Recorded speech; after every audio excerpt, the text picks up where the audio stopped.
everyone! I believe you will like today's story since it is about a romance between a prince cursed by dragon blood, who, after winning the war, returns to the kingdom hoping to find his wife. Since during the war he did everything to return victorious, just waiting to find her. But it seems that things did not go as expected, since the person who appears on the day of his return was his wife's older sister and not Irina. Enraged, the prince, filled with dragon blood, demands to know where his beloved Irina is. Enjoy this story that tells about the illegitimate daughter of the Flores family, who is also considered the family's disgrace. She ends up joining the cursed prince with dragon blood from the Empire of Assetria, a despised bastard from a noble house and a cursed prince, a perfect combination made between two disgraces. That was what everyone thought. And so let's begin the story called Tamed the Monster Prince. The story begins with a bride waiting for her wedding without guests on a rainy day. The guards present in the church comment that a wedding that happens in the rain is doomed to have many tears. Remembering how she got to that moment, Irina tries to remember why she had to accept this marriage. She, who was the illegitimate daughter of Duke Flores, was adopted by her biological father, and her mother passed away shortly after due to an illness. Her life in the Duke's house was not easy. She worked like a servant, and she still suffered mistreatment from everyone who worked there, including her half-sister and stepmother. Until one day, her stepmother informs her that she has been chosen to marry Prince Caesar. And as it was the tradition in the Flores family to make empresses, now it was her turn. However, finally, the protagonist realized why she had been brought to that mansion. It was all because of this marriage. The eldest daughter, Giovanetta, was not even married yet. Even so, the proposal was passed to her, the second daughter, and the bastard child. This was because the person in question was the cursed prince. The first prince, Caesar. The prince had fragile health since he was little. He rarely appeared in public. He was the son of the last empress, Adelaide, who suffered from madness after giving birth to him and took her life shortly after. The monstrous prince, this nickname, had always followed him since he was born. No noble wanted their daughter to marry the cursed prince, which is why most rushed to marry their daughters off to others or adopt a distant girl to avoid the marriage. The imperial family attempted 4 arranged marriages, but none of them went through, just because all the noble ladies who were engaged to him ended up dying. That is why the protagonist realized what her role was in that house. She then questions her stepmother if she is going to become the prince's bride, to which the lady responds with a smile, saying that the girl who was born and raised in the streets would now become the prince's bride. Wasn't that incredible?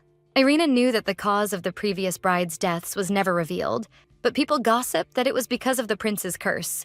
A marriage like that for her was basically a death sentence. However, obviously her stepmother said that she would be the most desired noblewoman in the empire, and that was a great honor. They were just snake words tempting her with a cup of poison. However, the protagonist had no other choice but to drink from that cup. She then agrees, saying that she will marry the first prince. Thinking positively, an improvement in her social class was something she could not refuse. And that is why this was her choice. Signing the contract, she accepted to become the prince's bride and future empress, knowing that even if it was a path that led her to death, she would have no other choice. Back to the night of the wedding, Irina was alone in the room waiting for her fiancé. For even at the altar, they sent someone else who was not the prince to represent him. Fortunately for her, they did not search her to see if she had anything hidden. Even so, she wouldn't know if she could use it on someone until her thoughts were interrupted by the sound of the door opening. However, upon looking to see the prince, she is startled. Several guards carrying something resembling a cart, full of chains. The protagonist wondered what was happening. Inside the cart was a man with black hair. The guard releasing the handcuffs informs that this is Prince Caesar. They then lay him down on the bed and leave the room. Irina tries to run, asking them to wait, but the men simply close the door, saying that the sedative effect will wear off soon and he will wake up.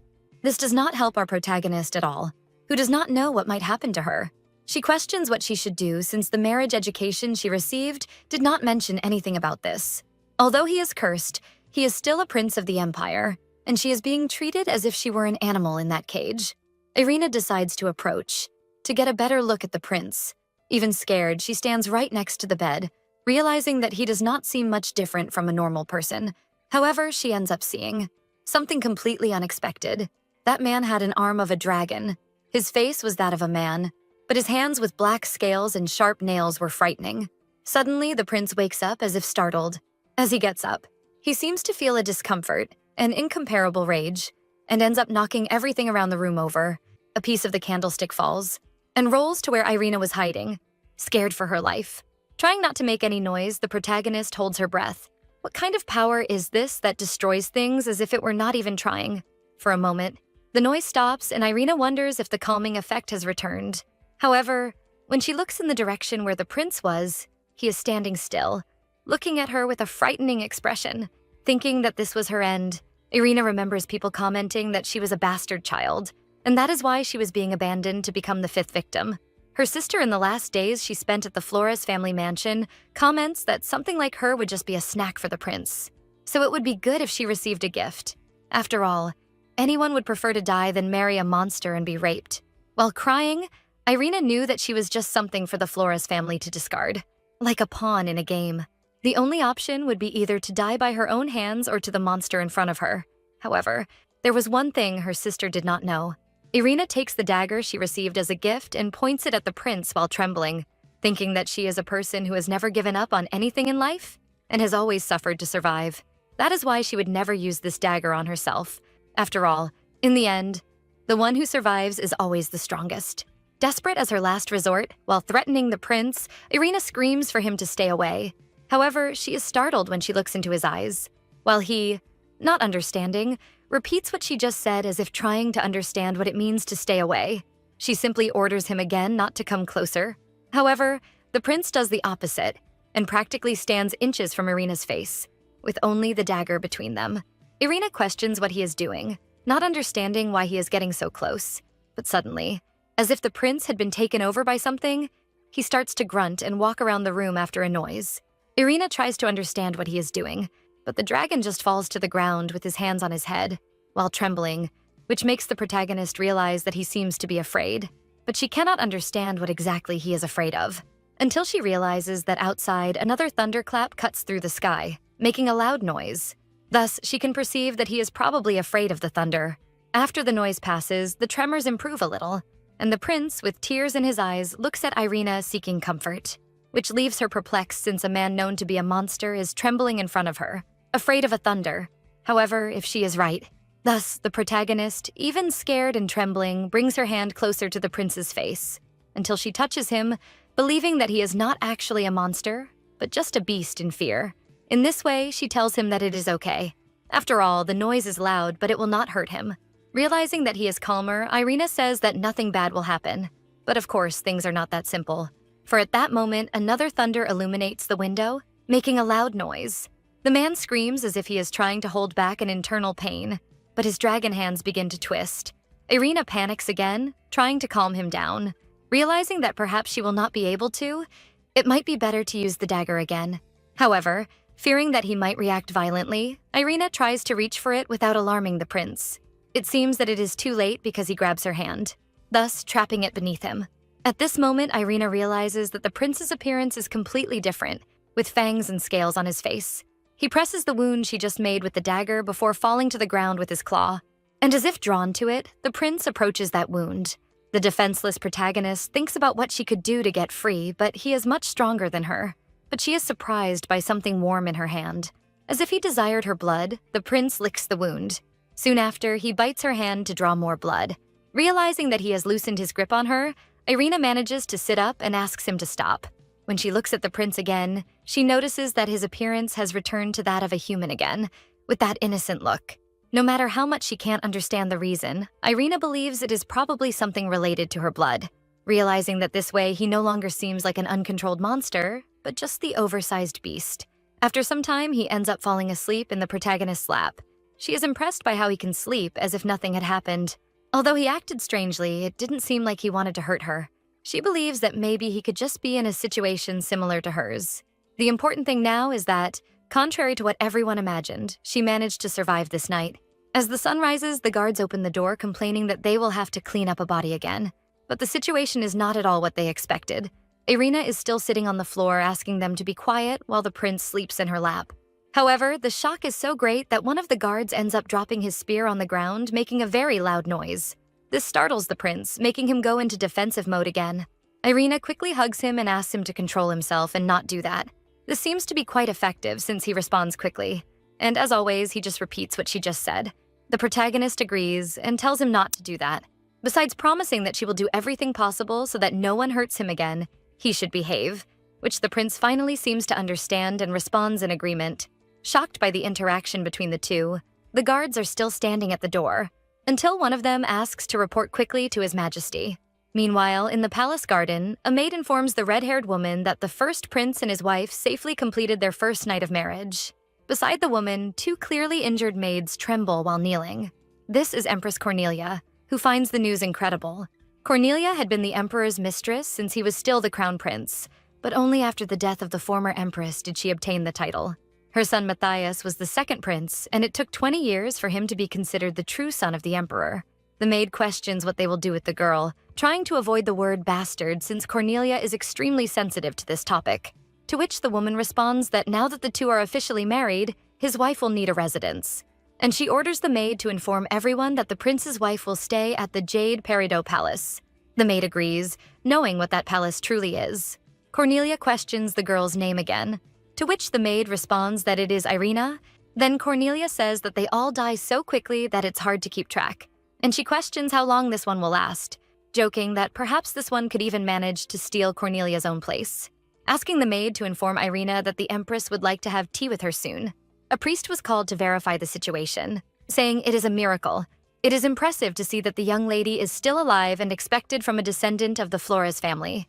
Irina realizes that indeed everyone expected her to be dead, even herself.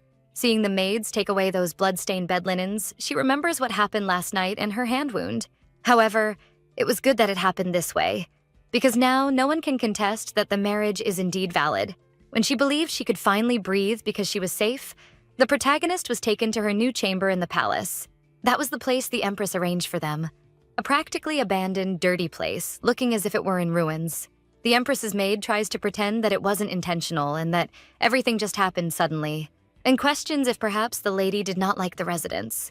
Irina knows she cannot confront the empress, and she herself has been through much worse situations, so she just says no, and that she liked the place very much. Making a bow, she asks the maid to thank the empress for the care she is receiving.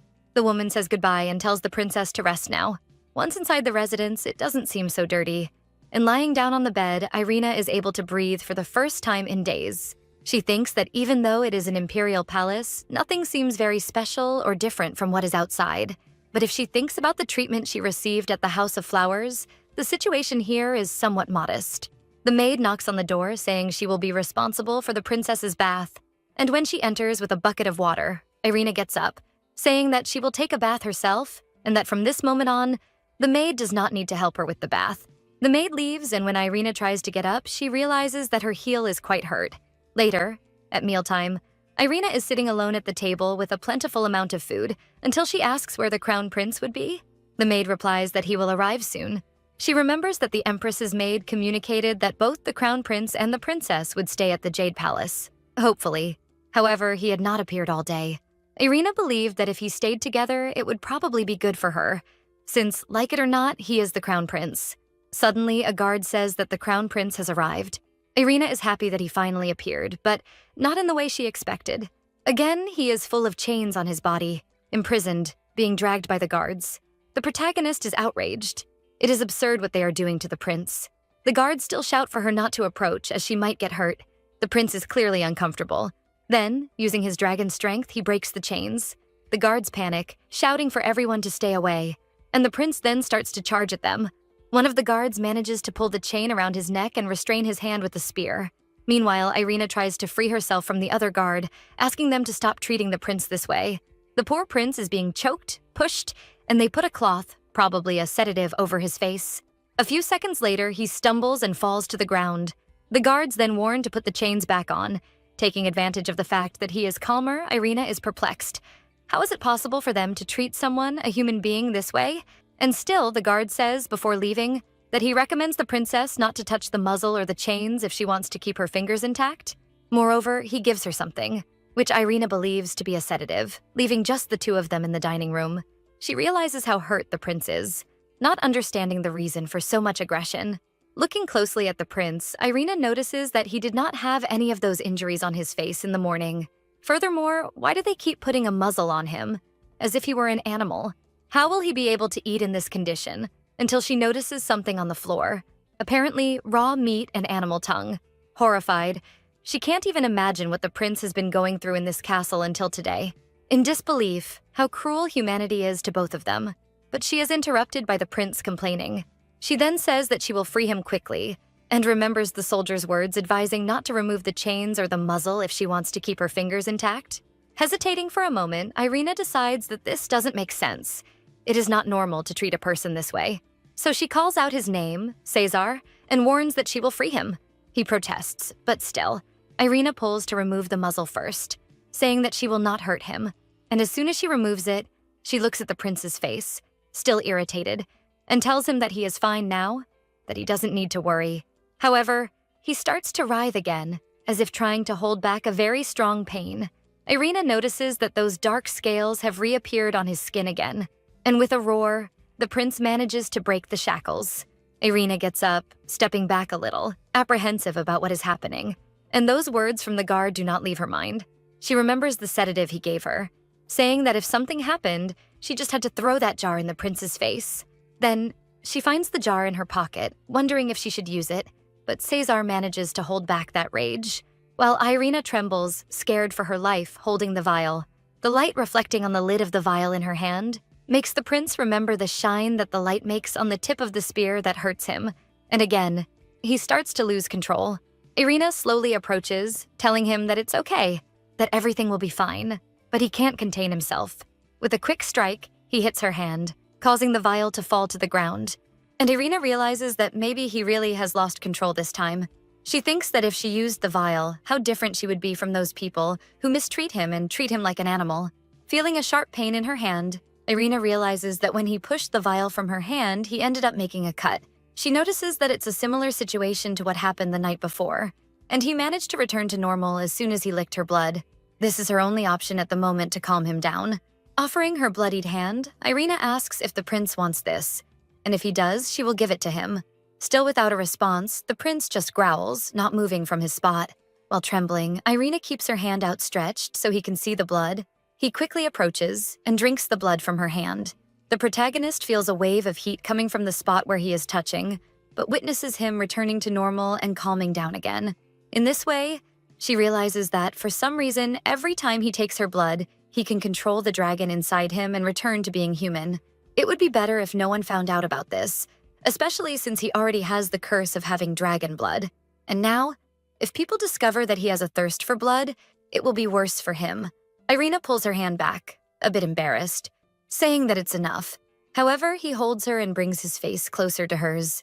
The protagonist is left speechless, not understanding what he is trying to do, until he starts to smell her neck. Then she realizes that he still wants more blood and asks him to stop. Caesar does his best to resist that smell. He pushes her to the ground, pinning her beneath his body. The prince begins to lick Irina's neck, and even though she is asking him to stop, feeling something strange, he continues using her like ice cream. Realizing that she is completely immobilized, she notices that she is scared. She keeps asking him to stop doing this, as things are getting a bit erotic, until she screams for him to please stop. Finally, the prince seems to have come back to himself and just repeats her words. Irina says that he can't do this, because if he pulls her blood like that, she could end up dying.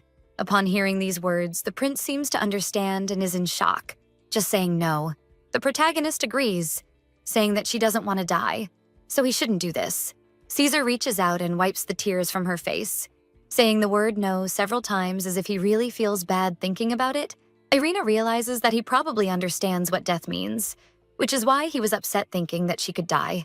Trying to treat him like a human for the first time, the protagonist introduces herself, saying that her name is Irina. Noticing that he has a bit of difficulty repeating the name, she says that her mother used to call her Ren, which he seems to say much more easily, repeating the nickname Ren several times while smiling. The protagonist is caught off guard, as she has never seen that expression on him, but she is happy that they seem to be understanding each other.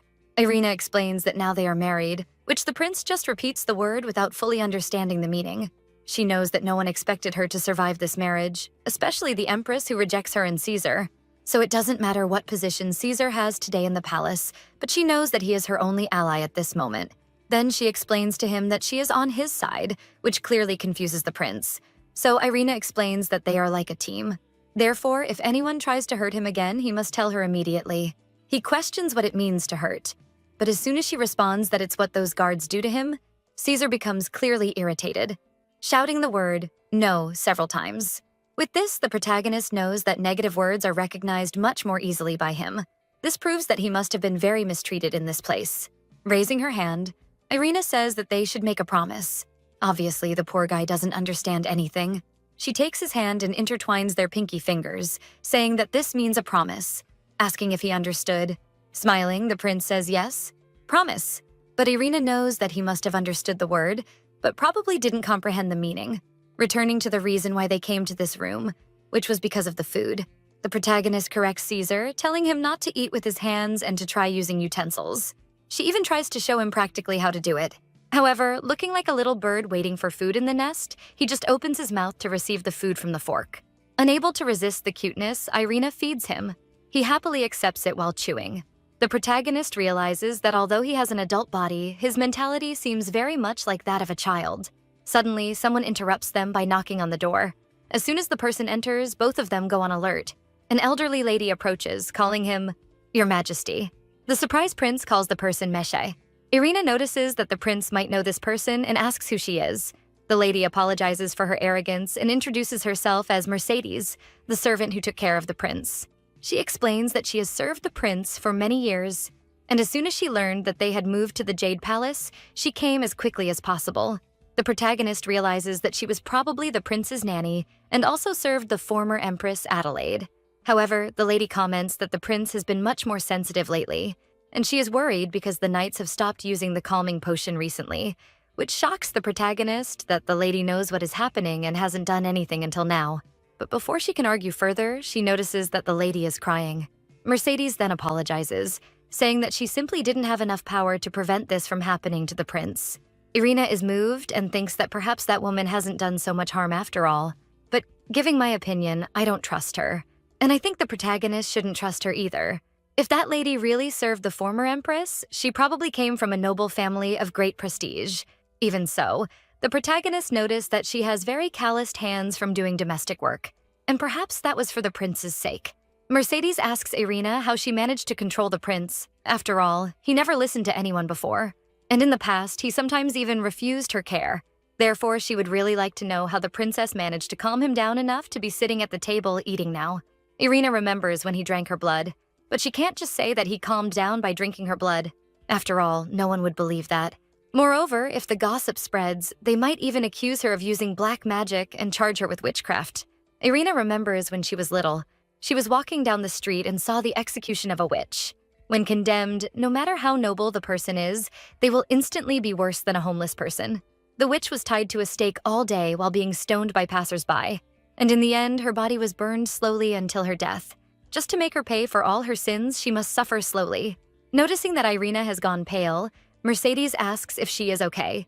And remembering all this, Irina decides that she will really hide this fact and just responds to Mercedes that she is fine. The prince suddenly puts his hand on Irina's shoulder, calling her Ren, and with an expression that shows he is worried about her. The protagonist understands his look and says that she is fine and that he doesn't need to worry. Mercedes realizes that the interaction between the two is much more than she imagined, and comments that the prince probably cares a lot about the princess, which she awkwardly agrees with, still trying to think of a strategy on how to avoid ending up like a witch. But at night, Irina is lying in her bed and remembers Mercedes's words telling her to rest. After all, the next day, she would have tea with the empress, so she needed to prepare many things for tomorrow. The protagonist is worried because she knows that the empress doesn't like her. Even so, she closes her eyes and tries to fall asleep, knowing that tomorrow will be a stressful day. But suddenly, something pulls her foot. This makes her scream and look to see what it is. However, it is the prince. Pulling her foot out of nowhere in bed, Irina asks what he is doing. He, with a completely innocent face, laughs while playing with her foot. Irina tells the prince that he scared her and that he shouldn't even be there but in his own room.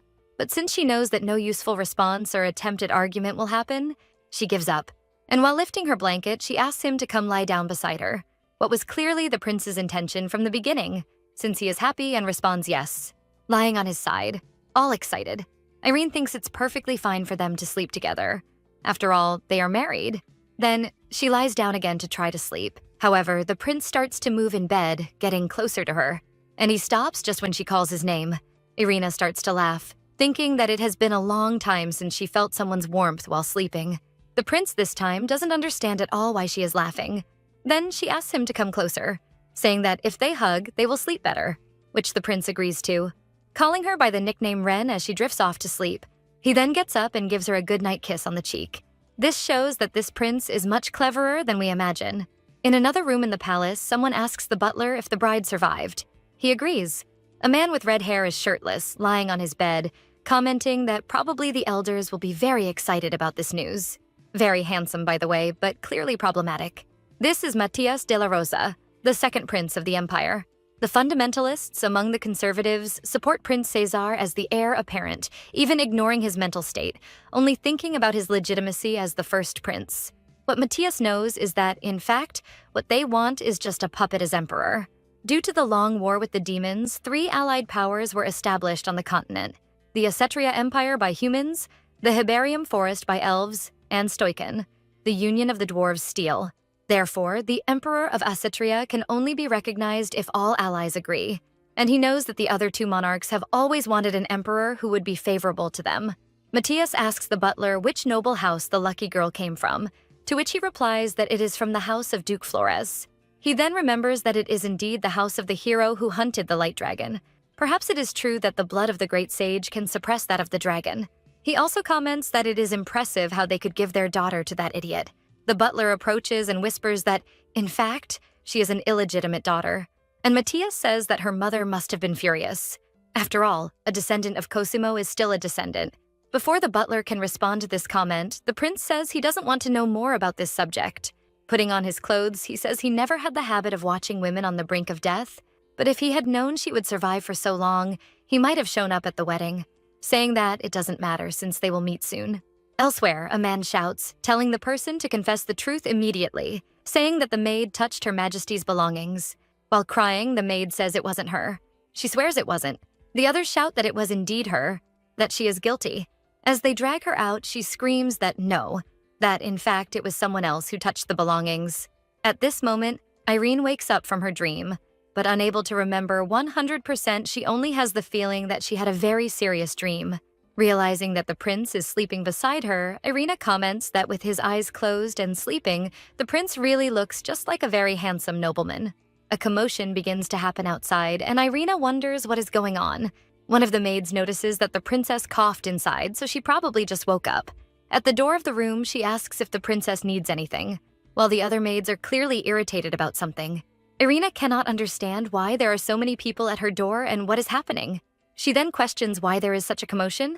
One of the maids looks at the girl who is kneeling on the floor, and with a mischievous smile, she begins to say that that person touched the prince's belongings, while the others confirm that they saw with their own eyes and it was indeed Delphina, so she must be sent away.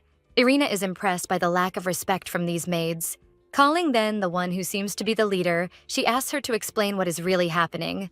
This is Elda, the head maid of the palace they are in, and she is even impressed by Irina's superior attitude, because she heard that in fact the princess had been raised on the streets for being a bastard child. Elda then tells that in the morning, while they were cleaning, Sarah noticed that Delphina was touching the prince's belongings. And because of that, they all went there to report the incident. Irina says she understands, but in reality, she knows very well what lies behind those malicious glances. After all, it's the same look the staff gave her when she entered the flower house. The treatment for a motherless and illegitimate child, hated by the lady of the house, was worse than that of a common servant. Even those maids who started with the heaviest tasks managed to gain titles and influence after 10 years. Some even managed to save enough money to move on to another job or even start a business. However, that was never allowed for someone like Irina.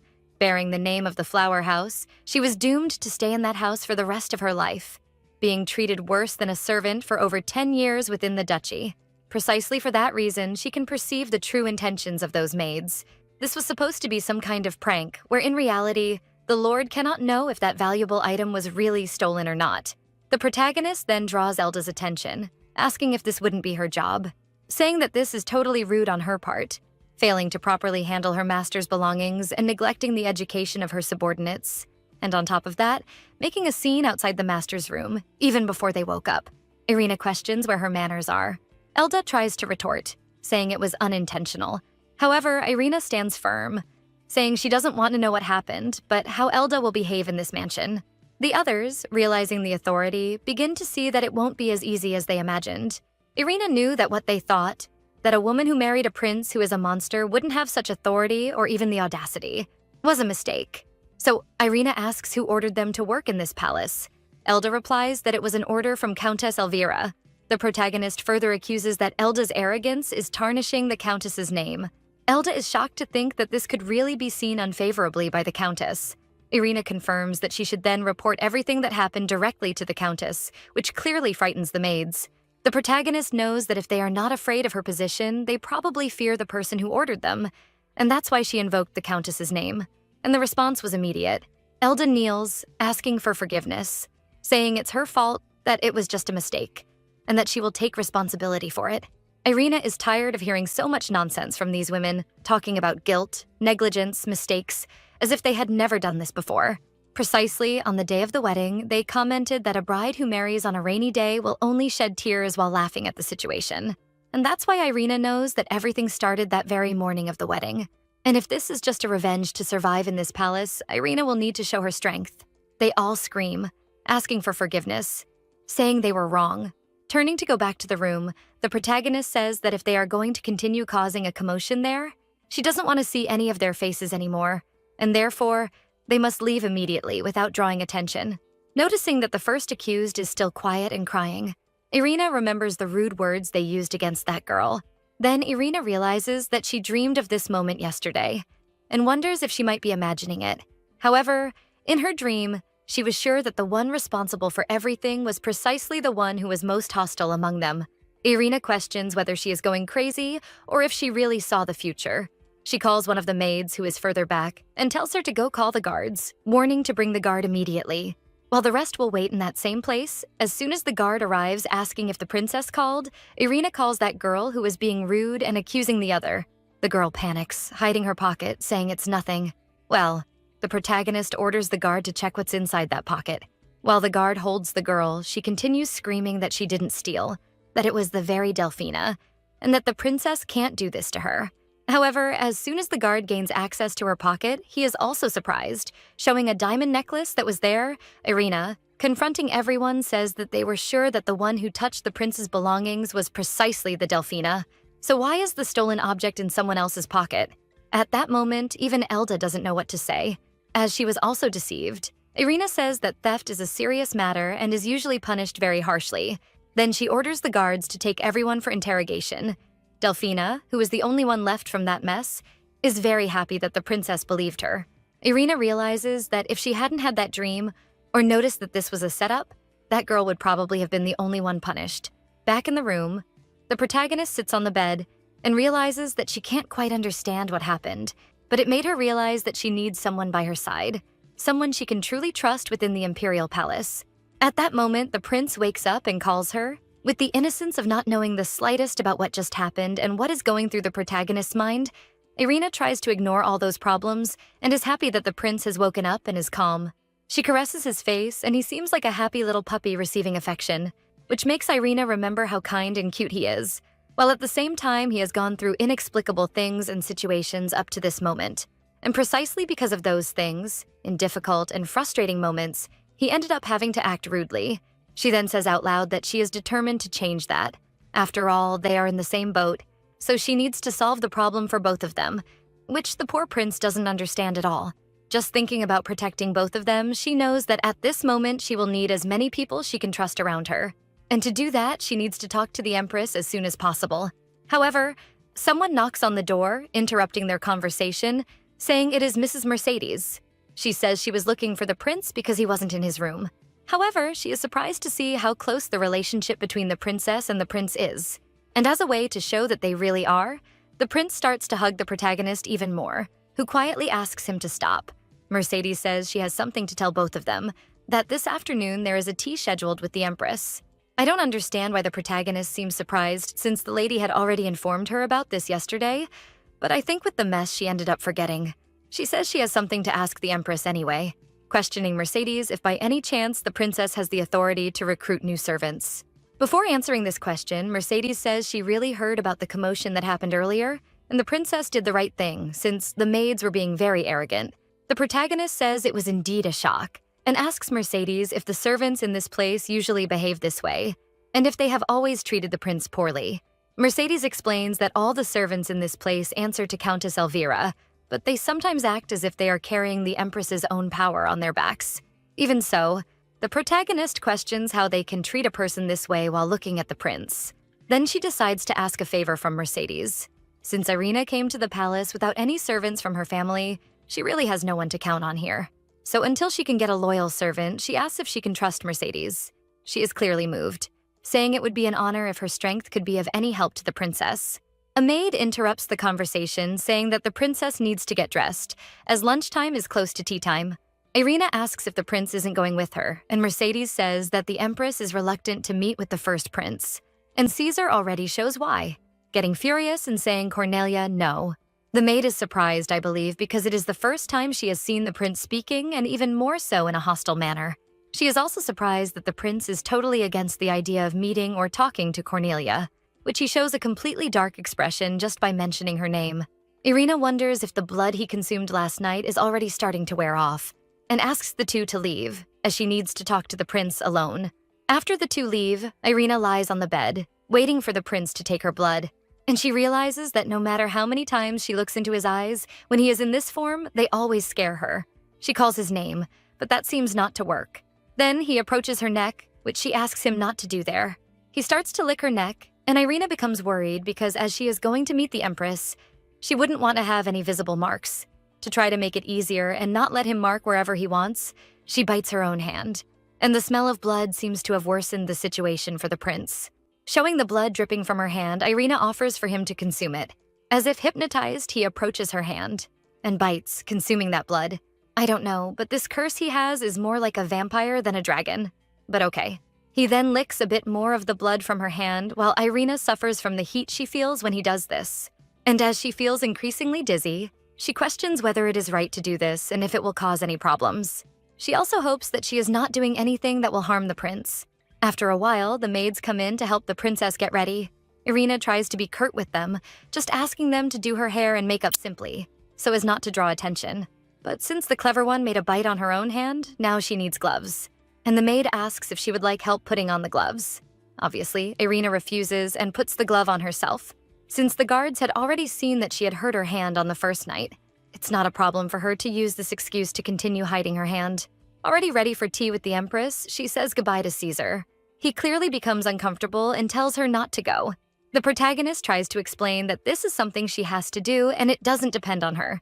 But like a spoiled child, he just keeps saying no. Mercedes tries to intervene, saying that the prince is putting the princess in a difficult situation since she needs to go. And because of that, Mercedes says she will stay with the prince while the princess has tea. Irina then waves, saying she will be back soon. But Caesar does not seem happy about this at all. The guard announces the arrival of the princess heir to the garden. However, for some reason, she does not seem to be very well. Walking with difficulty and sweating a lot, Irina seems irritated since the empress did not notify the location beforehand. And apparently, she chose the farthest place from the Jade Palace possible. While the guard laughs at the difficulty Irina is having, perhaps the empress knows that she cannot walk properly for long. As soon as she arrives, a maid warns the princess to bow to the empress, who is sitting just observing the deplorable scene of the princess and waiting for the bow, testing her authority over the princess. Obviously, Irina is clever and performs the formal bow, introducing herself and offering her respect to the empress, which seems sufficient, but somehow bothers the empress. Silence permeates the place, and the protagonist maintains her position. Even in pain, to show respect, she cannot rise until the empress accepts her greeting. Finally, the empress accepts the princess's greeting, and with difficulty, Irina stands up, but she ends up losing her balance and almost falls, being helped by Delphina, who came to accompany her. The empress holds back a laugh, while Irina thanks the maid for her help. The maid then guides the princess to the table to sit down. The empress waits a bit before starting to ask questions, first questioning how the princess is adjusting to life in the imperial palace. Hesitating a bit to speak, Irina says there is something she would like to report first. The empress seems to not like this very much and doesn't even respond. Then the protagonist says it relates to the first Prince Caesar. After being given permission to speak, Irina says she doesn't know if it was a maid or a guard, but they are mistreating the prince. The empress questions what she means by that, and the protagonist explains that the prince's body is full of bruises, and he was also chained and inside a kind of cage. Before responding, she takes a drag from her cigarette, and still blows the smoke in the protagonist's face. Then she questions the princess what she expects the Empress to do with this information. Irina is shocked. Although she knows the Empress does not like them, she thought perhaps she wouldn't allow the staff to disrespect the first prince. She tries to counter-argue, but the Empress cuts her off before she can continue, saying that not everyone deserves to be treated as a human being, and still asks Irina what she thinks characterizes someone as being considered a human being. Answering her own question, she says that a person must act as such to be treated as a human being. While raising her voice, she asks if by any chance the princess has ever seen the prince behave like a person. Releasing the bird on the table, she explains that a person usually walks straight, uses tools, and speaks just like all of us. At that moment, the bird says the word hello. This leaves the protagonist terrified, as she knows it could be referring to either her or the prince. To finish, the villain even asks if the princess could differentiate the first prince from this bird. Suddenly, she grabs the poor little bird and squeezes it a bit too hard, creating a lamentable scene worthy of imprisonment in front of the protagonist. Stopping the mistreatment of the little creature, she adds that this bird is much more useful than the first prince. After all, at least it obeys commands. Thank God she releases the little creature, which flies far away from this crazy woman who mistreats animals. I take back what I said. The poor thing returned to the crazy woman, while she says that Caesar is an irrational beast that has no control. And when a creature acts irrationally and without purpose, it must naturally be tamed in the harshest way. Finding this completely normal, she asks the princess for her opinion on this. The poor girl is perplexed and can only say that Caesar... However, the Empress interrupts, saying that he is a beast that needs to be controlled. Irritated, Irina stands up, saying that he is not an animal, and she realizes that she has further irritated the crazy woman, who starts laughing hysterically at the situation, saying that the princess is funnier than she imagined. Irritated by the lack of respect towards her and her husband, Irina comments that, as the Empress herself said, the crown prince is different from the others. Before she can finish her sentence, the protagonist knows that the way he loses control and desires human blood, that arm that turned into a dragon's paw, the gaze that often resembles that of a furious beast. Clearly, all of this is indeed a sign of the curse. However, now she completes out loud, remembering his serene gaze and true smile. She says that the prince is definitely human. Losing patience with the princess, the Empress comments that she probably takes very good care of her husband. After all, a bastard raised on the streets and without any power really needs to rely on her stupid husband. Shocked, Irina cannot believe what she just heard. Besides not accepting Caesar's position and not treating him as a human being, they also see her the same way, as a fool without power. It is clearly difficult to convince someone who does not see either her or her husband as human beings. The protagonist decides to bargain, asking if, in case the Empress witnesses the prince acting like a human being, would she recognize him? Saying that she will do her best, and therefore wants the Empress to recognize him if the prince can walk, use tools, and speak like other people. Obviously, the villain scoffs, asking if the princess thinks she can tame a beast, to which a confident Irina says she can show that he is not an animal. Then they finalize the agreement. If he does all of this, the Empress promises to recognize them. And with that, she will pass on to the princess the Azure Flame Dream, an heirloom necklace from the royal family that has been passed down among the women of the family since ancient times. If the princess wears the necklace at social events, it is practically a declaration that she has the Empress's support. If this happens, not only will the first prince be treated as human, but he will also be the strongest candidate to inherit the throne. Approaching the princess, the Empress concludes by saying that this is more than enough of the recognition the princess desires. As she departs, the Empress warns that the time limit will be 3 months until the summer banquet, warning that there is a catch: she hates lies. So if by any chance the princess tries to deceive the Empress, she will be coldly punished. After this madness, Irina returns to her quarters with Defina's help due to the long walk. And as if that weren't enough, on the way, a male voice catches both of their attention. It is Matthias saying that he heard the princess tamed that lunatic, so he expected to see a more strong-willed woman. However, she is more ordinary than he imagined. He approaches, noticing that the poor girl isn't even able to pay attention to him. When she looks up with difficulty, she is startled to see a face so similar to Empress Cornelia's. Matthias asks if the princess is returning after meeting his mother. Trying to stand tall, Irina bows, saying that it is an honor to meet the second prince. The bold one grabs her chin, making her look up, saying that she doesn't need to be so nervous. Stepping away from him, she realizes that the lack of good manners runs in the family, and warns the prince that she did not give him permission to call her by her name. Jokingly, he comments that this is a bit rude, but perhaps he should call her sister-in-law. With a cold look, he stares at the protagonist, who stands paralyzed, not knowing what is happening. Then she manages to step back and says that since he has nothing more to say, she will take her leave. Before she can leave, he grabs her arm, asking her to wait. However, with the force and difficulty of walking, Irina ends up losing her balance, falling right into the arms of the crazy one while he warns her to be careful. The protagonist tries to push him away, asking him to let her go. However, the prince sniffs her neck. Trembling, she asks what he is doing. And speaking in her ear, he asks if that idiot at least knows how to satisfy a woman, stepping back while laughing at Irina's expression, who is perplexed, unable to believe what she just heard. Before leaving, the prince informs the servants that it seems the young lady is having some trouble with her legs, so they should bring the palanquin. Back in her room, Irina vents her frustration on the poor pillow, still unable to believe the disrespect of that disgusting man, saying that she had never in her life heard something so vulgar from anyone. While glaring at the bed in anger, she hears someone calling her Ren. However, she remembers that when she entered, there was no one in the room. When she looks down, the prince is covered in dust and holding the pillow, happy to see her. She questions what happened to him and if he had been under the bed all this time. Wiping his face, Irina comments that the staff probably only cleaned what was visible and left a lot of things dusty, especially under the bed. Relieving her frustration, she uses the prince as emotional support and starts laughing at the grimace she made him make. The poor guy just stares at her, not understanding anything. The protagonist comments that he really had a very funny face. She begins to remember everything she has experienced in the splendid place that is the palace, where she does not fit in, having to face many malicious looks. Besides the malicious looks from the Empress and her son, it seems they are just waiting for a chance to get rid of her. However, when she looks at Caesar, she feels good and free, which he himself has no idea what she is thinking. Irina tells the prince that this way it won't work. He is all covered in dust, and she promised that she would show her human side to everyone, so things need to change. After ringing the bell, Mercedes appears, asking what the princess would like, saying that she had been looking for the prince all this time. Irina comments that she believes Caesar needs a bath. However, seeing Mercedes' surprise at the mention of the bath, the protagonist realizes that it might not be something very common for him. Mercedes hesitates to respond, but then says it's no problem and will prepare the bath quickly, calling the prince to accompany her. Irina stays on the bed, waving for him to go calmly while she waits. She was a bit worried seeing Mercedes' hesitation, but believes that nothing could happen since it was just a bath. A scream arises, going against what she had just thought, which startles Irina. Suddenly, the door opens and the scene leaves the protagonist embarrassed.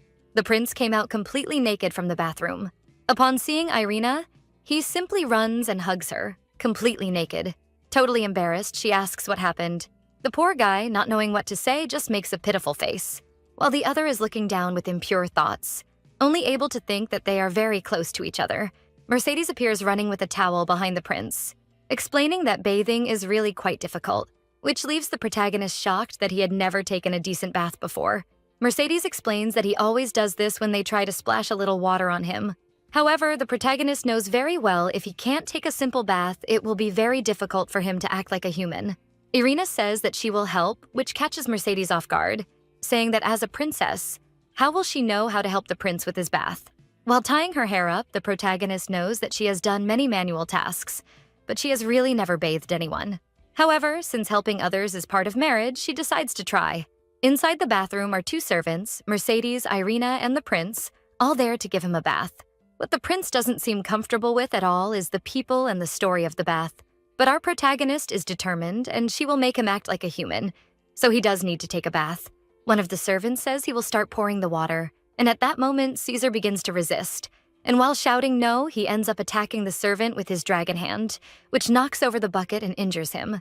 Irritated, he starts yelling at the prince, calling him cursed, and Irina sees that a lot of blood is flowing, so worried that this will activate the prince's crazy mode.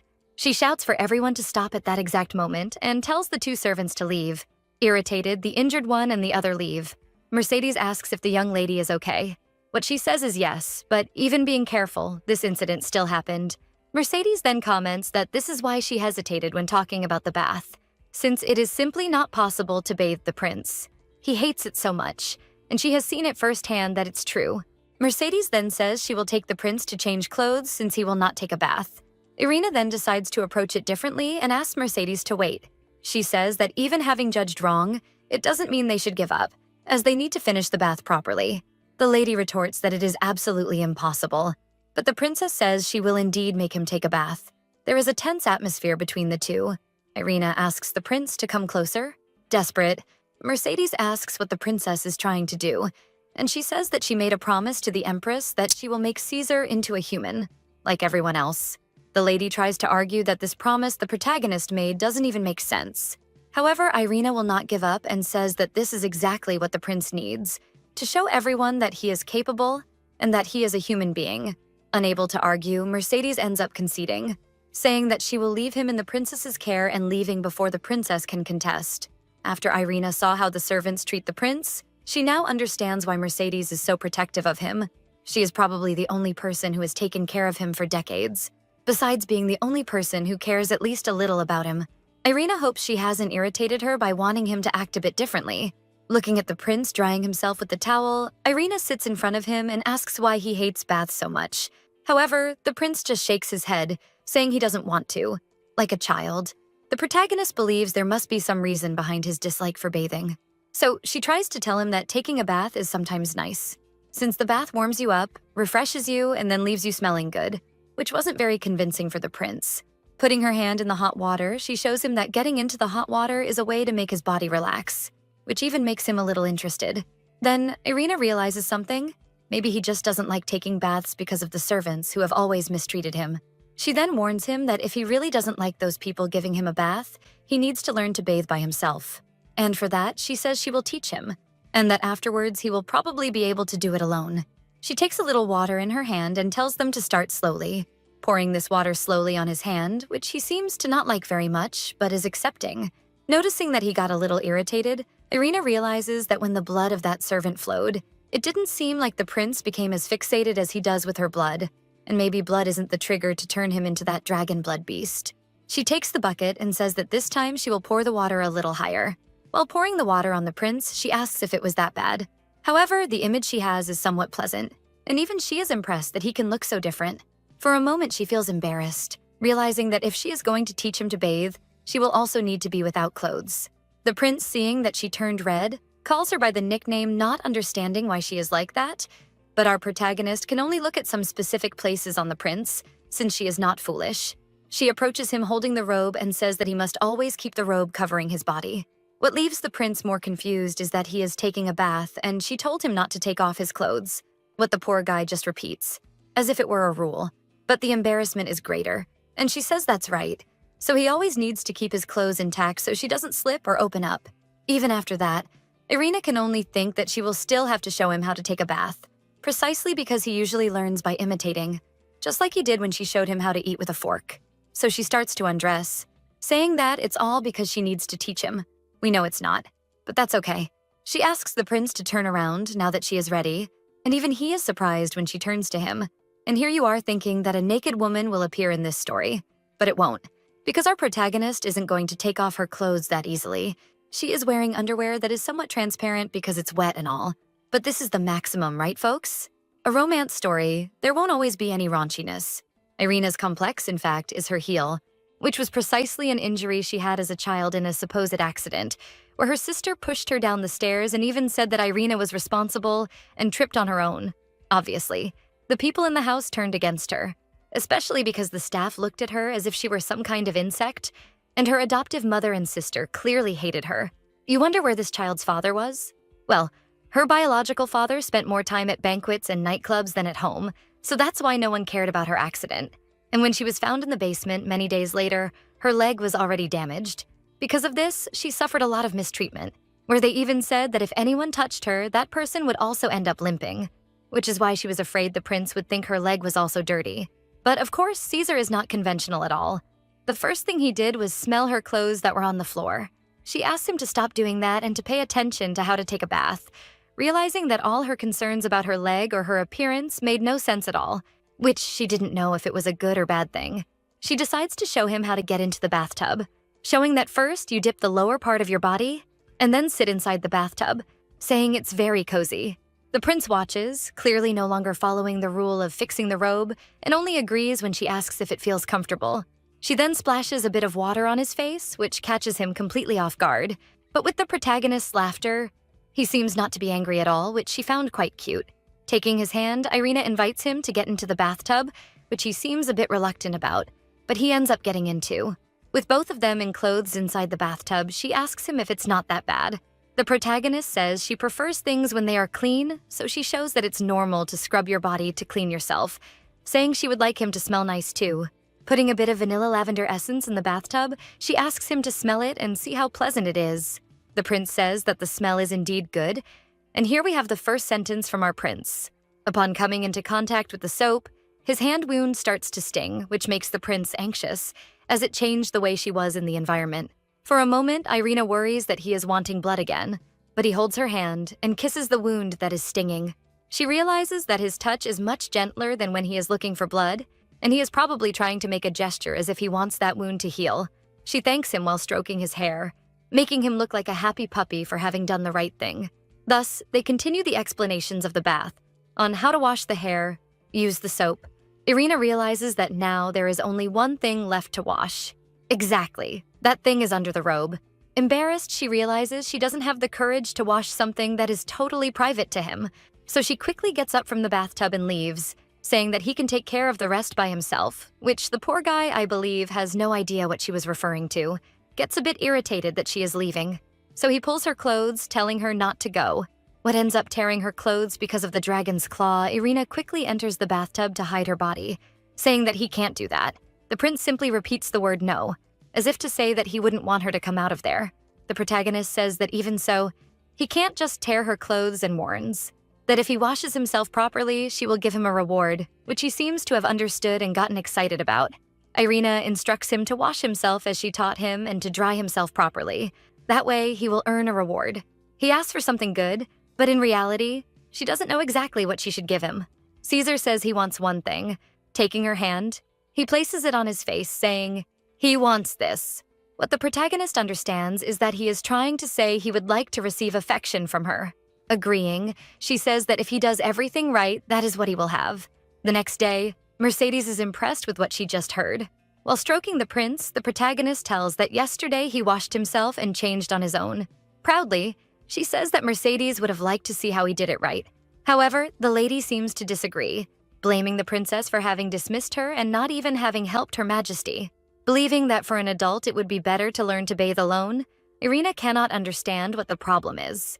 Mercedes says that the prince is not like the others, being much more sensitive and therefore needs to be cared for with great attention, saying that they were lucky nothing happened, but she shouldn't do that again. Irina agrees that it was a bit reckless, but still finds it strange the way Mercedes talks about things. Changing the subject, the lady asks what the terms of the promise with the empress were. The princess replies that in 3 months they both must attend the banquet together.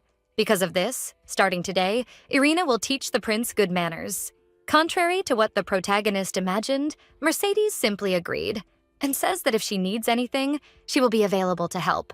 Which, no matter how strange it seems, the protagonist doesn't have much to say at the moment.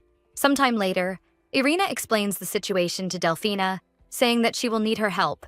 In fact, the plan to make Caesar presentable doesn't need to be perfect, since it is completely impossible to transform him in just 3 months. However, as long as he can walk on his own, use utensils, and speak, a noble doesn't need to sit throughout the entire banquet. What they do most is greet people, sit, and eat while showing a pleasant smile. So that is what he needs to do to manage to deceive everyone during the short time of the banquet. For this, Irina will need someone who knows the royal etiquette very well. That's why, as she heard that Delphina worked in the adornment when she was in the Moon Palace, out of gratitude for having been saved, Delphina says she will do whatever is necessary for the princess. Normally, there is a specific tailor who takes care of the royal garments. Since Prince Caesar hasn't worn or collaborated in wearing formal clothing until now, he doesn't have anything of that kind. Delphina also remembers that the princess needs to wear something elegant with the prince, but Irina was thinking of wearing something she already owned. Still, the maid disagrees, saying it is important to have a new dress made for a special occasion. However, the guard interrupts their conversation, saying that someone has come to see the princess. The countess enters the room, bowing to the princess, who questions the reason for the visit. She then, with a mischievous look, signals for the maid to bring the gifts. Quickly, dozens of luxury items such as clothes, dresses, jewelry, and perfumes enter the room. The countess indicates that these are gifts sent by the empress. Irina does not interpret the good intention, as she is probably plotting something. Elvira says that the Empress was impressed with the way the princess cares for her husband and therefore would like to help the two. It seems a bit suspicious, but Irina cannot simply refuse the Empress's gift. The Countess then says that the Empress and she will help with whatever is necessary. Therefore, later she won't be able to say that she couldn't fulfill the promise due to lack of support. It is obvious that the Viper had other intentions. The protagonist then says that will surely live up to Her Majesty the Empress's grace. Saying goodbye, the Countess says she will send the message. However, a commotion begins to happen in the Jade Palace. The maids run back and forth working. All of this because before the Countess left, Irina ordered that all the servants be changed to respect the prince, so she would have the necessary support. Thus, Elvira followed the orders and replaced all the staff with those who were well-trained. Later at dinner, a variety of dishes and a very nice appearance are on the table. Irina realizes that even the food and its presentation have improved after the changes. Still, it is not a complete banquet, but it is much better than what they had before. What is the perfect setting to teach Caesar and Mercedes seems to be cooperating. However, she notices that something is wrong, and she questions what the two are doing. Mercedes, not understanding, asks what the problem is. The protagonist says that the lady cannot keep treating Caesar as if he were a child and needs to let him cut and eat things by himself. Obviously, she feels hurt and questions whether the princess is ordering her not to help the prince. For the 1000th time, Irina tries to explain that she only needs to help and not do everything for him, besides that she will teach him good manners. She will be the princess. Even so, Mercedes argues that the prince is very sensitive, so it would be good to take advantage of the days he is eating well since he needs to stay healthy. The protagonist says she understands, but even so, he needs to do this by himself. Ignoring the princess, the nanny tries once again to feed the prince, but she is interrupted by Irina and ends up dropping the food on the floor. Shocked, the old woman tries to argue. However, fed up with having to do all this and still explain herself to that woman, the protagonist turns to the prince who is quietly sitting at the table and places the fork in his hand, saying that, as he saw her doing last time, he needs to start using this to eat. However, it is obvious that it would not be so easy because he ends up throwing the fork far away. Obviously, this makes Mercedes super happy, offering to help the prince. But before she can try to do anything, the princess shouts, "No," and calls Delphina, who promptly brings a new utensil to use. Irina says they will need to repeat several times until the prince understands and can use it by himself. She places it in Caesar's hand and tells him that this time, he should not throw the fork away, which seems like the prince understood. Mercedes seems bothered by the changes the princess is making. However, the prince throws the utensil on the floor again. Irina even jokes, asking if he thinks this is a game and to try again, this time seriously. And the prince even seems to be having fun with all these new skills he is learning. And while Irina explains to the prince what he should do, how he should hold it, and even how to respond when she asks a question, Mercedes becomes increasingly irritated with the situation. Noticing that the lady is acting a bit strange, the protagonist asks if she is okay. Then, Mercedes questions whether the princess said she is going to the banquet with Prince Caesar. The strange feeling appears again. Irina tries to ignore it and just agrees, saying that this is the plan. Distilling her hatred for the change, Mercedes questions the princess whether this is her wish or if the prince wants this too, to which Irina disagrees, saying that it is certainly not just her wish. Reaching her limit, Mercedes begins to scream, saying that the princess knows absolutely nothing about the prince and how he has lived all these years. And because of that, she is not considering what this could cause him. Irina tries to understand Mercedes' selfish desire to keep things the same, but she believes that this change is necessary, even if it hurts. And since no achievement comes without pain or scars, she believes this is what Caesar really needs, which leaves Mercedes completely out of control and incredulous at what she just heard. Chaos ensues, with Mercedes crying, the prince not understanding anything, and Irina trying to argue that it will be necessary and that she has to understand. Out of control, Mercedes questions whether the princess is trying to turn a prince into a joke. But Irina does not understand the reason for all the commotion. It is something necessary?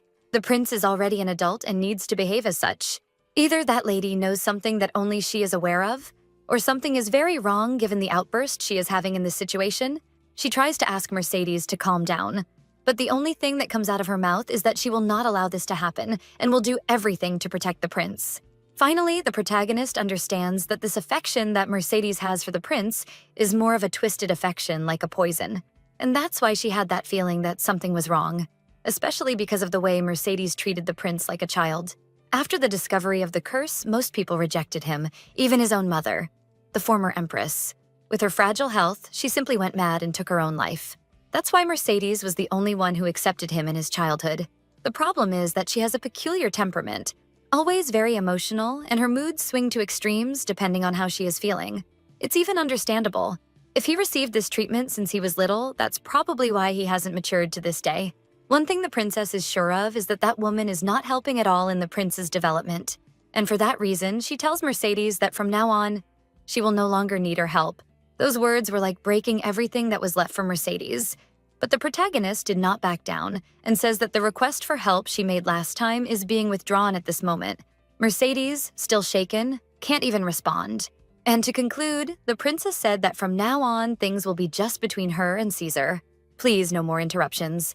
After things calm down in the dining room, the two return to the quarters where the prince is resting in Irina's lap. She thinks that 17 forks were sacrificed at this dinner, and how stubborn he is to learn things. She remembers that after everything, Mercedes did not return to their quarters. At that moment, she simply ran out of the dining room and probably won't show up anytime soon. The protagonist believes that this was the best choice for the future, but she wonders what the prince thinks about it. So she decides to ask him. It doesn't hurt to try, right? Asking if he didn't like the princess making Mercedes leave. However, he only responds with a hum, and she doesn't quite know if that's a yes or a no. But since he is quite decisive when he doesn't like something, it's more likely to be a yes. She then holds his face and says that now is the moment. If they want to avoid the eyes of the staff, this is the chance. At that moment, that bloodthirsty look appears in the prince's eyes. Later that night, Irina seems unable to sleep, and she realizes that the wound on her heel has diminished a bit. For some reason, the prince manages to maintain control after consuming blood. That's why she decided to constantly feed him with her blood to keep him stable. It's still uncertain how he will react to the blood of another person, but to keep this a secret, this is the safest method. However, there is just one problem. Since she usually can't hide the wound, she decided to let him bite her heel, where she already has an injury. Because if someone sees it, it's a place that is usually not strange to have a wound, and for that reason, she could come up with an excuse. Ironically, the protagonist wonders if she should be grateful for that injury. Even a useless body like this managed to be useful. His name is Ren. The protagonist realizes that, in fact, he was talking while he slept, looking at him. She can't understand how anyone could imagine that he is cursed. The protagonist raises her hand to caress the prince's hair. At that moment, she remembers Mercedes' words, questioning whether this was the prince's will or just hers. At that moment, she was able to be sure of her answer, precisely because she saw parts of what his life was like before. And that's why she is sure that that environment and how he was treated did not belong to him. Since he deserves a much warmer and kinder place because he is a person who deserves all of this, therefore, to make this happen, all this process is necessary. Irina makes sure that everything goes well. In her room, Mercedes is still trying to recover from the shock. She remembers someone saying that she was the one who raised Caesar since he was little. Because of that, he is practically her son. And with a manic expression, she says that no one will come between them. Not even that arrogant girl. In another mansion, someone violently opens the door, calling for her mother. This is Giovannetta Flores, the eldest daughter of the Duchy of Flores. The girl questions whether it is true that Irina is still alive, to which the Duchess simply tells her daughter to lower her voice, that this is very lacking in class. Ignoring the advice, the girl continues shouting, asking why she hadn't been informed, since she had even selected the dress, hat, and gloves for the funeral. The Duchess asks her daughter not to keep saying those things, as it is possible that unpleasant rumors may start. After all, that girl has always been strange.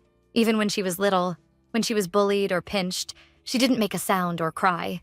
When everyone in the house let her go hungry, she survived by eating the leftover dirt mixed with breadcrumbs in the garden. If by chance she was given an impossible homework assignment and punished through the tutor, she would stay awake all night memorizing the entire book. The Duchess remembers that if perhaps that child had cried and begged, they might have had more sympathy. Responding to her daughter, she assures her not to worry, as her mother will not let anyone be better than her own daughter. With that, she tells Giovannetta to start getting ready since they will soon go to the Imperial Palace to be by the Empress's side. A woman with blue hair shouts, asking why she has to marry someone in this way. She is the only daughter of the Pilgrim Marquis. Coughing up blood, she wonders if this would be a punishment for causing a scene to get married, and she questions what she did so wrong to deserve this. The protagonist wakes up startled with the prince calling her, and she starts coughing desperately after that nightmare. She wonders if she is really alive after seeing so much blood coming out while coughing in her dream. The prince wipes her tears, telling her to wake up. The protagonist seems to finally realize that Cesar is there by her side and that all of that was just a dream. Even so, the feeling of not being able to breathe is still real, which makes her question if it really was a dream, placing his hand on Irina's head as if trying to comfort her. In vain.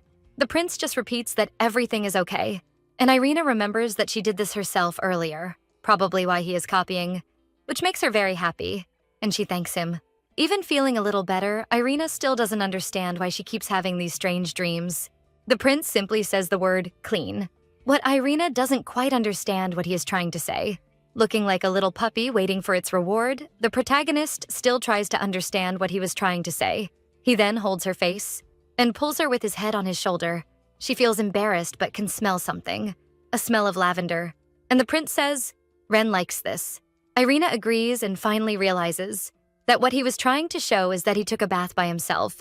Happy that he managed to get the message across, he asks if he did well. Extremely happy, the protagonist feels proud to see that Cesar, the person who hated even touching water, took a bath by himself. And she says that he did well. Very well. Then, all happy, he places Irina's hand on his face, asking her to give him that, which was the reward she had promised before. But to her surprise, Irene, instead of petting him, moves closer to him. And here we are left wondering if it was a kiss on the cheek, a kiss on the mouth, or a kiss somewhere we don't know. So let's leave it to everyone's imagination. Because of this image, I am considering it on the mouth, or almost. Embarrassed, the protagonist says that this, in fact, is a type of greeting in some capitals. And not knowing exactly what she did, the protagonist just acted on impulse, as the prince seemed so cute that she acted without thinking. In return, and showing that he learned, Caesar gives her a kiss on the cheek, not understanding why he did that. She says again that it was just a greeting, but it seems that our innocent prince is not so innocent after all, because he simply says that he likes her. Believing that liking, probably from his perspective, is not romantic, Irina just responds that she likes him very much too, and for the first time, she realizes that she likes him, even though he can be scary sometimes or even hurt her. How could someone not like such sincere and pure affection as his? The next morning, Delphina comments that the princess has been coughing lately, but ignoring this comment, Irina decides to ask a question, questioning about the other brides the prince has had and what they were like. She asks Delphina to be honest, as the question is also being sincere. The maid replies that she didn't get to know any of them personally, but she heard how they acted while they were there. Each of the 4 brides stayed at the imperial palace to receive prenuptial education. However, there were constantly conflicts with Mrs. Aranzo, especially the 4th candidate, the daughter of the Pilgrim Marquise. She caused a scene during the ceremony, which left Mrs. Aranzo furious, saying that the scene was because she didn't want to marry this way. Irina knows that the Peregrino family is a very renowned family, but she doesn't understand why that surname seems familiar, until she remembers her nightmare with that blue-haired girl. Clearly, during the nightmare, she heard the name Peregrino, and even the situation she saw matches the information from Delphina. Irina wonders how this could be possible. It really wasn't just any dream. Delphina comments that the princess doesn't seem to be very well and questions if she should light a calming incense for her. The protagonist realized that something similar happened not long ago when Delphina was falsely accused, and she only managed to discover the true culprit because of the dream she had earlier. So she asks Delphina if by any chance she knows how Miss Peregrino died.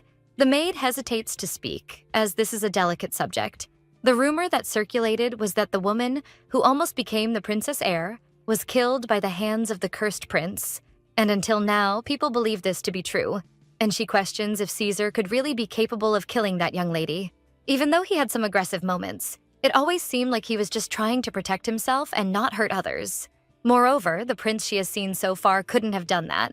Delphina tries not to answer the question, saying that someone like her couldn't know this, Irina. Then realizing that she won't get answers, apologizes for the question, insisting that Delphina forget what was said. It creates a somewhat awkward atmosphere, and the princess decides to ask how Mercedes is doing. Delphina says she heard that she hasn't left her room since morning. Irene wonders if, by any chance, she is still in shock from what happened. She appears calm and kind on the outside, but there is really something very strange about her. So, the protagonist asks Delphina what kind of person Mrs. Aranzo is. The maid simply replies that she cares a lot about the prince, but sometimes her love is a bit excessive. Irina agrees with exactly the words Delphina used and thanks her for her honesty. A few days later, Irina is looking for Caesar around the Jade Palace, as today is the day to start the new lesson. She hears someone calling her from afar, and when she looks to where the voice came from, she is startled to see that he is simply at the top of the palace tower, desperate.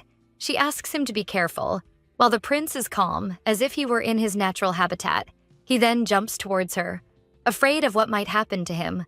Irene just closes her eyes, hoping that the worst doesn't happen, opening her eyes, terrified to see what really happened. He is intact and all happy in front of her. The poor girl can barely breathe and falls to the ground after this shock. The prince becomes worried, asking if she is okay, but she just responds by calling him an idiot, asking why he would do something like that. Since he could get seriously hurt, not understanding the reason for so much concern, the prince just says that everything is fine. But Irina seems to have really been traumatized and keeps questioning how he says everything is fine, considering he could have hurt himself jumping from that height. The poor guy can barely speak, so he just makes a sad face and repeats that everything is fine. She then asks him to never do that again, to which he sadly agrees. Realizing how high the castle tower is, Irina is impressed that he jumped from that height and is completely intact. Moreover, she wonders how the prince managed to climb so high and why no one stopped him from doing that. Then, the guards appear, greeting the princess. Irina then asks them if they were aware that Caesar was on top of the tower and jumped from that height to get there. As there was no response, she asks again. The guard laughs, as if mocking what she asked, saying he didn't quite understand what she meant by that, affirming that there is no problem since nothing happened. Irritated that they clearly don't care about the prince's safety or respect him, Irina says she will report this immediately, which only made the guards laugh at her. That same bold guard asks who exactly she is going to report to which Irene replies that it is to the Empress. Then, he warns that Her Majesty just ordered to let things run smoothly in that place. That moreover, she made it clear that she would not listen to complaints unless the prince himself reported it. And still mocking, the guard questions whether the poor prince can at least speak. The protagonist becomes outraged. It is too much insolence and disrespect. She then asks if he is not afraid to speak ill of the heir prince in this way. To prioritize the situation, he even says that the princess really does not understand how the world works. That if something were to happen to her, or even if she disappeared, no one would care. The number would just go from 4 to 5. Although it was completely disrespectful, Irina knows that what he said is not entirely wrong. After all, the fact that she is still alive after all the rumors about the last 4 brides is stranger to people than the opposite. The cursed prince would again be blamed, and there would still be people saying it was better this way, since she died after receiving a higher noble status. She even thought about this reason before going there. Moving forward, the guard questions whether the princess really wants to disappear without anyone noticing, or if she is doing this just to get attention. But before he finishes the sentence, a dragon's hand goes up against him. The other guards become desperate, and even Irina becomes worried about the prince's behavior. As he grabs the guard by the neck, Caesar does not seem the least bit concerned about what will happen to this guard. The protagonist is worried because at this moment, it may be that Caesar really kills someone for the first time. While the others try to free the prince's hand, Irina screams for him to stop, but he just looks at her with that dragon gaze. She realizes that this is a side of him she does not know, the wild side that has always been hidden, and she is afraid she won't be able to stop him. Maybe she was almost sure of who the prince really was. But seeing this scene, she questions whether this is the person she knows. And indeed, maybe she was wrong in not knowing him completely, but still, she will not let him kill someone. So again she screams, asking him not to do it, afraid that if he crosses this line, he will really become the monster everyone talks about. Crying, she begs him, please to stop. And finally, it seems he heard her, releasing the guard to the ground. The others now seem to want to take revenge on the prince, but Irina asks them to leave. After the guards withdraw, the princess hugs Caesar and says that he really managed to hold back that instinct, and that everything is fine now, that he does not need to worry anymore. Holding her shoulders, he pushes her away, and Irina tries to understand what he is trying to say. Noticing that he is calmer, the prince just nods as if he is really saying that it has passed and he is no longer nervous. Then, the princess thanks him. It seems to be the first time Caesar hears this word, so he just repeats it without knowing the meaning. Irina says she thanks him for listening to her, and also for defending her. After all, if he hadn't gotten involved, something worse could have happened to her. Even so, she says he should not attack people this way, to which the prince questions why not. Irina is confused about what to answer because he probably will not be satisfied with just saying that it is common sense. So she says it is because she does not want him to hurt other people, and if he can do this for her. But Caesar seems sad and says that she would get hurt. Surprised that he is expressing his feelings, he continues saying that he does not want Ren to get hurt, completing the sentence by saying, doing something bad to Ren, wanting to show that he will always defend her. The protagonist realizes that the reason Cesar was angry was not because she would physically hurt herself, but because she was offended, which moves her. Still a little annoyed, he says that those guys were bad people. It is the first time someone gets angry to defend her in her whole life. Even so, she tells the prince that he still has to hold back, as something worse could have happened. However, in the middle of the sentence, she starts to laugh, leaving the prince confused. The truth is that Irina cannot give him a lesson while he looks at her with the face of a puppy proud of having done something right. And that is exactly how he is still looking at her, which makes her wonder if there could be a prince as cute and kind as he is. After the incident, the head of the guard disappeared from his post without any mention or punishment, probably the work of the Empress. However, after the event, Irina is now sure of her next steps, and one of his begins now with the new lesson for Caesar to learn. He seems to have never heard the word study, so he gets a little confused. To really execute the plan perfectly, Caesar will need to speak normally with other people, but the prince can't even put words into a sentence correctly. So the plan is to make him learn to write so he can speak better, and she starts with a card game, showing a cute card of a dog. However, the prince doesn't seem very interested in dogs. She then shows the cat card asking what he thinks. Shaking his head, the prince shows that he doesn't like it either. Continuing the lesson, Irina shows that by combining letters it is possible to form words and teaches him how to write his name. Seeing that he also wasn't very excited, she shows how his name is formed. For the first time, the prince picks up one of the cards showing the letters R-E-N. Irina is shocked because this is his nickname that he always uses. It's amazing that he knows how to spell it.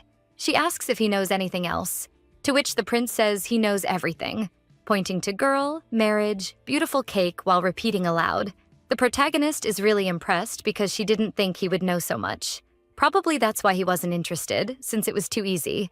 So she decides to speed things up, which clearly leaves the prince not excited at all. But going against all expectations, he does everything correctly.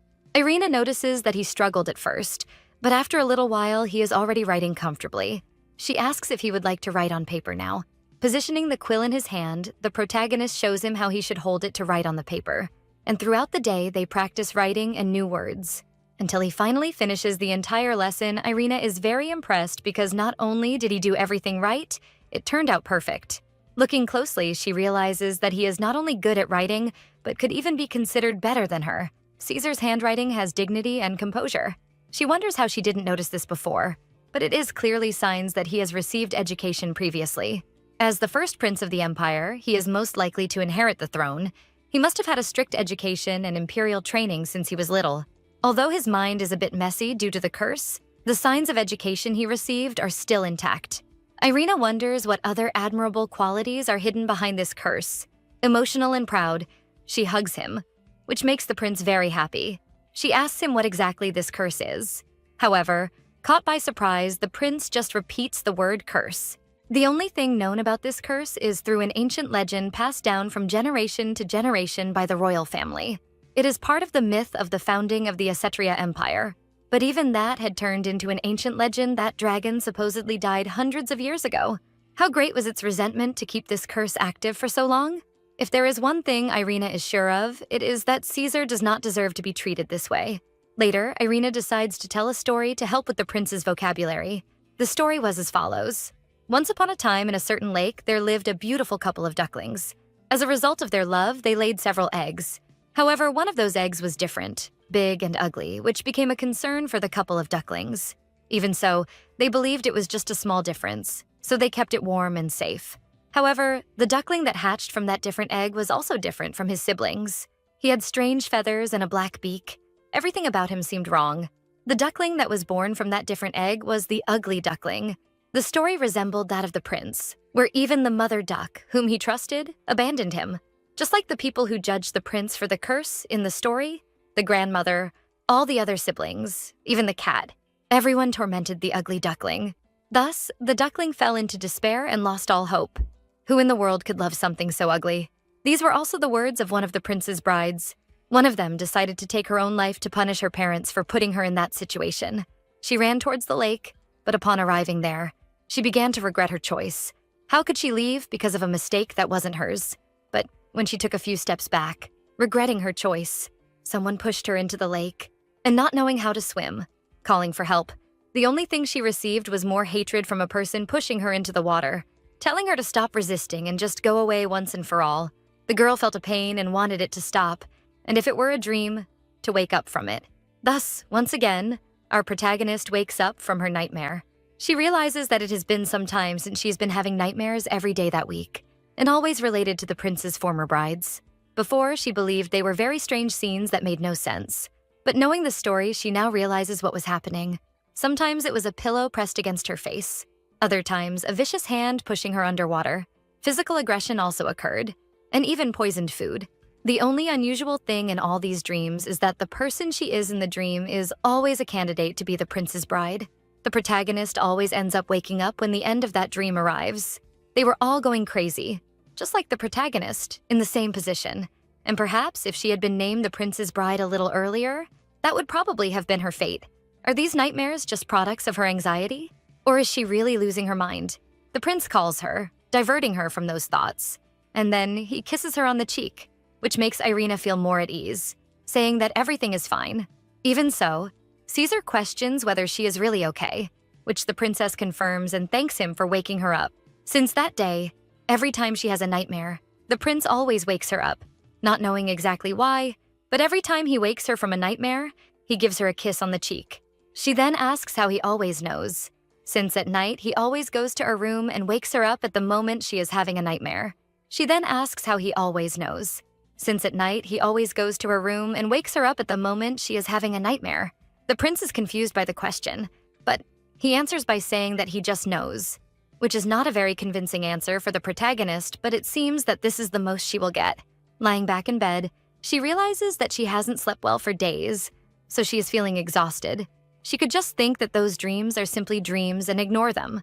However, what if these dreams are telling her the truth again, just like they showed her who the real culprit of the jewel theft was? Probably what they are trying to show is that all those women were killed by the same person and within the imperial palace. No one has the right to end another's life so cruelly. So who would do something like that? It's not like she could find any evidence, especially because if it was something internal, the people in the palace have already eliminated all the evidence and blamed it on the prince's curse. If only there were at least one witness who happened to see something. At that moment, she remembers something that might actually have a witness. And that person is right in front of her, the prince. Irina tries to question him if he knows anything about the women who came before her and ended up not surviving. However, to her surprise, the prince questions her. Women did not survive? Which leaves the protagonist confused, wondering if he is asking or just repeating what she said. So, Irina tries to explain that someone bad killed them, killed those women, emphasizing that it really had been something bad. Very, very bad. Asking that if he remembers anything, he could tell her. The prince then says the word splash, splash in the water, which makes her realize that it might have been that girl who drowned in her last nightmare. So, she agrees and says that is exactly what she needs to know. And this gave her hope because maybe he knows something about that candidate who fell into the lake. So she asks him to keep talking. However, the prince only says, splash, splash. The little duckling, splashing water, followed the mother duck and quacked, quack, quack. The protagonist was shocked. She didn't understand why the prince changed the subject and told the story of the duckling again. Looking at him, he just smiles, repeating, quack, quack, which makes me think that maybe he does know something, but either doesn't want to tell or is trying to protect her, because I think he is clever to a certain extent. Trying to understand, the protagonist says that yes, this is a children's story, and maybe the readings she has been doing for him might have disrupted the conversation a bit. The prince continues telling the story, saying that the ugly duckling looked at its reflection in the lake and despaired. What sin did he commit to be born so ugly? Irina comments that the prince must really like this story, which makes her heart ache a little, since it is a story that reminds her a lot of the prince's story.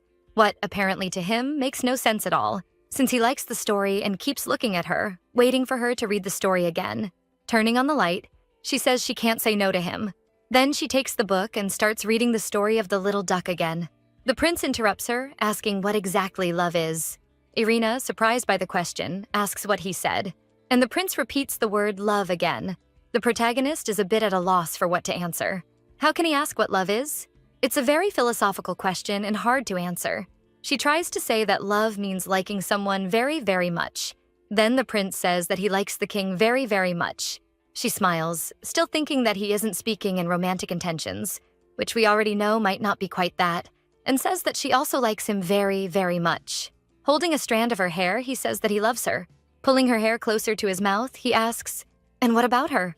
The protagonist becomes completely embarrassed and tries to calm her heart, thinking that the prince is just saying this in a pure and innocent way, not knowing the romantic meaning behind it. So she responds that she also loves him, with difficulty due to her embarrassment. The prince is extremely happy with the answer, but Irina quickly changes the subject, saying that they should continue reading. The prince interrupts, asking about the fruit of their love. He also mentions that the fruit of the love of the little ducks produced eggs. Irina realizes that he was referring to the book. Then, in all innocence, he asks when she will lay the eggs, which, obviously, the poor girl didn't understand at all and doesn't really know how to respond.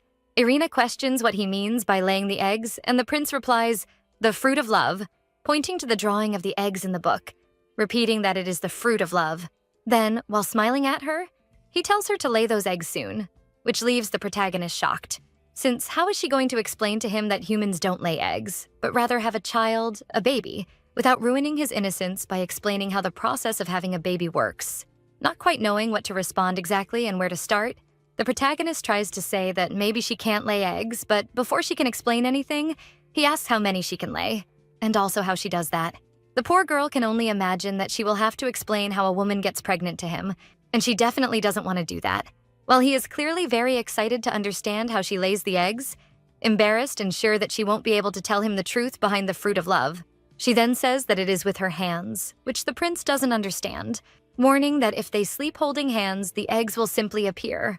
While they hold hands, she still insists that if they sleep like this, the eggs will appear. Irina feels a bit apprehensive about lying to him, but she wouldn't want to break his innocence at that moment, so she believed it would be easier this way. And seeing the prince's expression, it would indeed be very difficult to explain the truth. While they lie down trying to sleep, the princess is sure that from now on, when she reads the stories, she will make a point of skipping over the parts that talk about having the fruit of love. In another place, at the jewelry store, the employees are running back and forth, trying to bring different things to please the young lady. Giovanetta is in the store, which was theoretically the most famous in the empire, but she says she doesn't like anything at all and everything seems a bit dull. The owner, meanwhile, tries to flatter the Duchess, saying that she has a very beautiful daughter. Besides having this beautiful older daughter, she was lucky to have the younger daughter becoming the crowned princess, which clearly irritated the Duchess with that remark. The man tries to rectify the mistake, saying that in terms of beauty and virtue, no one compares to the older daughter, since she has always been the center of attention since her debut in society last year. Now, looking a bit more pleased with what he is saying, the Duchess comments that this time she will need a dress that is worthy of a status as elevated as her daughter's. Since Giovanetta has been chosen to be the Empress's companion and will therefore be entering the palace soon. Back again in the nest of the two lovebirds, the prince asks when Ren will give birth, which catches the protagonist off guard and she doesn't even know what to say. To make matters worse, Delphina, who was present, ended up overhearing and assumed that the princess was pregnant. Embarrassed, she says she will step out to prepare dinner and leave the two alone, leaving before the protagonist can even explain the situation. Turning to the prince, Irina warns him that they had already discussed that this topic should only be talked about when they were alone. Caesar questions why.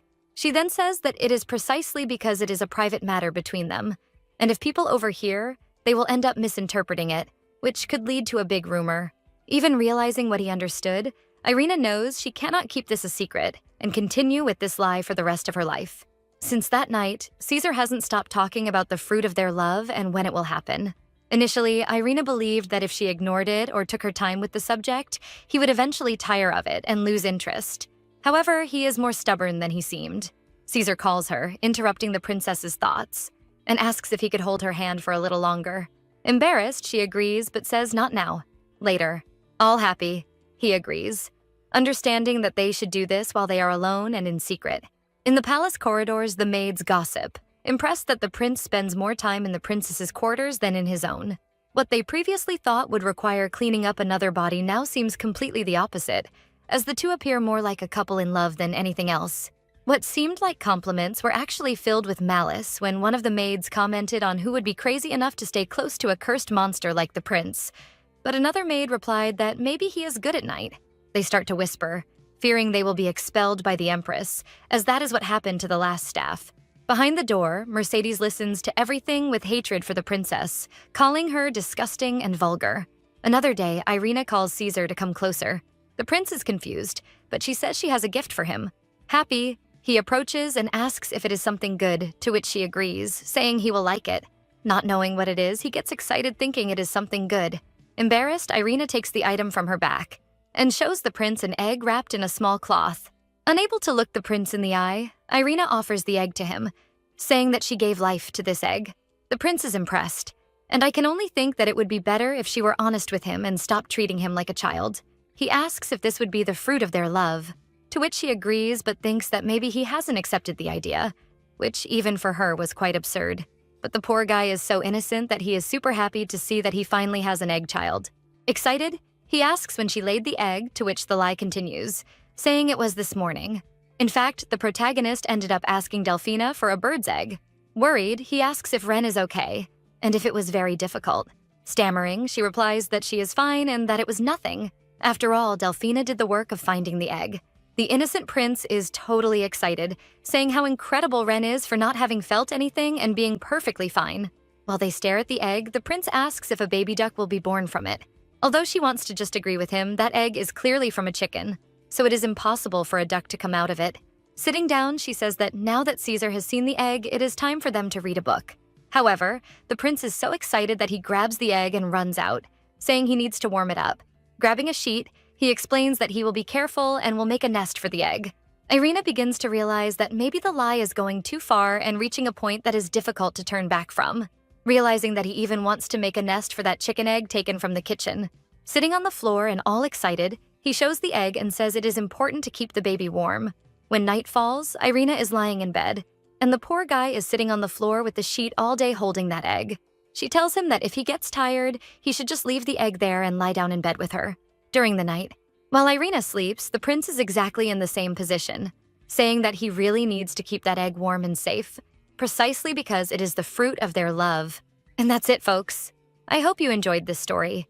It mixes a bit of drama with cute, heartwarming parts. I believe there is still a lot of cool stuff to happen, but the work is still being released, so I did practically everything that was available at the moment. The name of the work is Tame the Monster Prince, and I have completed up to chapter 26. Don't forget to like the video, share, and subscribe to the channel. If it gets a lot of views, I will bring you part 2 as soon as there are new chapters. Kisses, and see you next time.